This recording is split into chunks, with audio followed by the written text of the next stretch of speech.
What's up, guys, and happy Thanksgiving. Sorry I didn't upload yesterday. My family is here for the holiday and they came a day early and I decided to spend the day with them. I didn't have anything pre-recorded. It happens. Sorry. But we're back and it is Thanksgiving, so today I thought I would just do a quick one and say 5 games I'm thankful for in 2025. Note, these are not games that came out in 2025. I'm saving that for the end of the year. But today, I'm just doing 5 games that I'm thankful for this year. I'll talk about the reasons. It's kind of arbitrary, but I thought you might enjoy it and you might get a recommendation. So here we go. Before we get started, I did want to say these aren't in any particular order either. Starting things off first, we have the first entry in a wonderful series. It's actually a remake that did come out this year. I'm going to do the Trails in the Sky First Chapter remake from Nihad Falcom. This is a JRPG that was actually released a while ago. The first time I interfaced with the Trails series was actually during COVID, so 2019, 2020, and I'm not up to date with the series, but I highly recommend it. This remake is wonderful. They've modernized the game without detracting from what makes the story, what makes the characters. Is there new stuff? Yes. Is it integral to the game? No. Do they respect where it came from? Yes. Would I recommend playing either? Sure. Honestly, it depends on the art style and gameplay that you prefer, but this is an easier way to play the game with voice acting in the West, and so that it gets bonus points for in my book. The combat has been adapted into like a hybrid action turn-based style instead of the traditional turn-based isometric style from the original. Again, that might be a gameplay difference that you have some preference to or against. The voice acting is wonderful. The characters, like I said, are great. I don't want to spoil any story beats because I think that the game has a wonderful plot. The only downside to playing this game in 2025 is you might be waiting a little while for the other remakes in the series, which after finishing it, you'll be longing for desperately. So first game of 2025 that I'm thankful for is Trails in the Sky First Chapter remake. Staying on brand with our number association theme, for our second one we have 2XKO from Riot. This is the new tag fighter on the block. It is everything that you would expect from a modern game, all the way down to simple inputs and a wonderful array of social features. It's still in early access, so I don't know if I'm going to include it for the end of the year awards show that I'm planning, but I will talk about it now. I've talked about it a little bit before. This game is really something, and it's not perfect yet. There are still balance issues, and I still feel like offense is pretty strong to be pushing onto casual players, especially if there are going to be new players to the game on console who are playing against players who've optimized on PC for now, almost 2 months of early access. It's going to be an uphill battle for some people, but I genuinely would say it's worth it.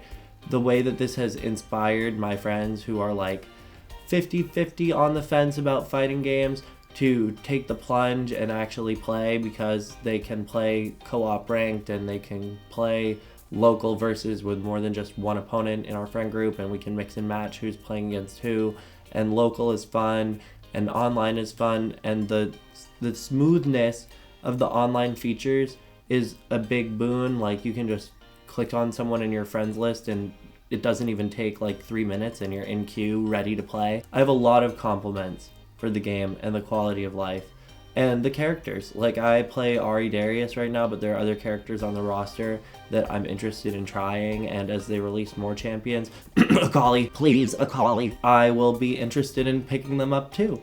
The third game I'm thankful for this year, we go from 4 random characters to 3 random words. It's actually a mobile game and it's called Chaos Zero Nightmare, and it is available in the Stove launcher or on your app store of choice. And I know it's kind of weird to be saying, oh, I'm thankful for a mobile game in 2025, but actually this one's pretty good, and I picked it because I'm always playing some roguelike in my spare time, whether that's on my computer or on my phone. And right now I've settled on this one, and I kind of like the gacha JRPG mobile game progression. I actually really like the way that it approaches the concept of a roguelike deck builder. And for those of you who don't know, in this game, the gacha is for characters and for basically sub-characters. They're summoner spells if you play League of Legends that are associated with characters and have buffs depending on type affinity. I won't get too deep into it.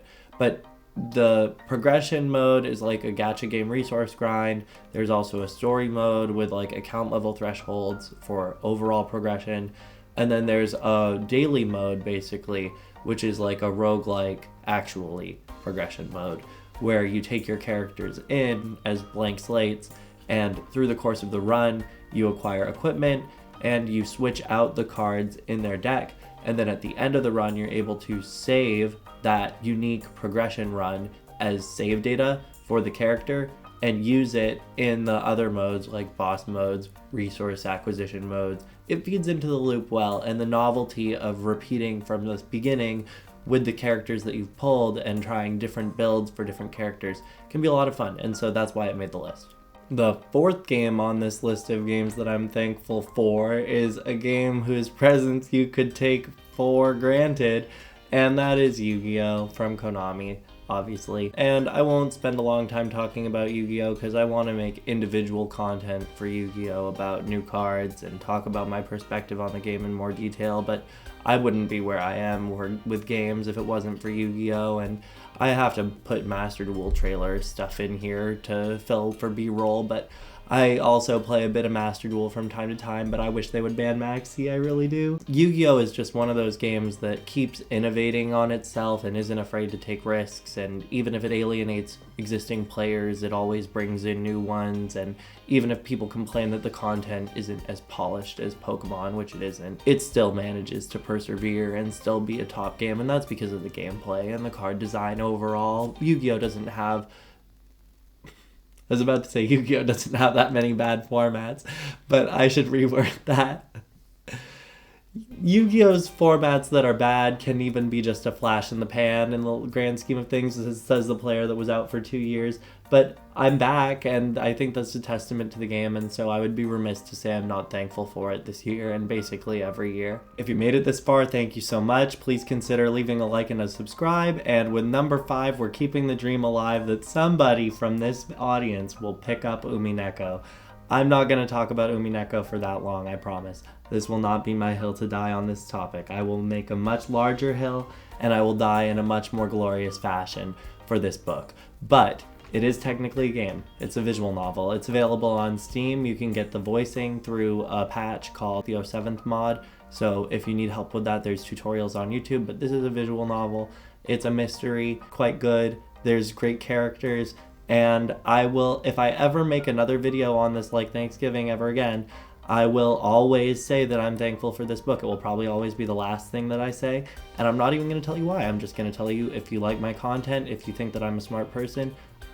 I'm not even nearly anywhere near as smart as Ryukishi 07, the man who was the author of this book.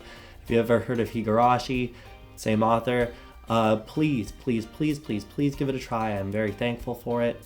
Very thankful for it. And with that being said, I hope you have a great Thanksgiving. I hope that you spent it with people that you care about, and I'll see you tomorrow. Thank you for watching.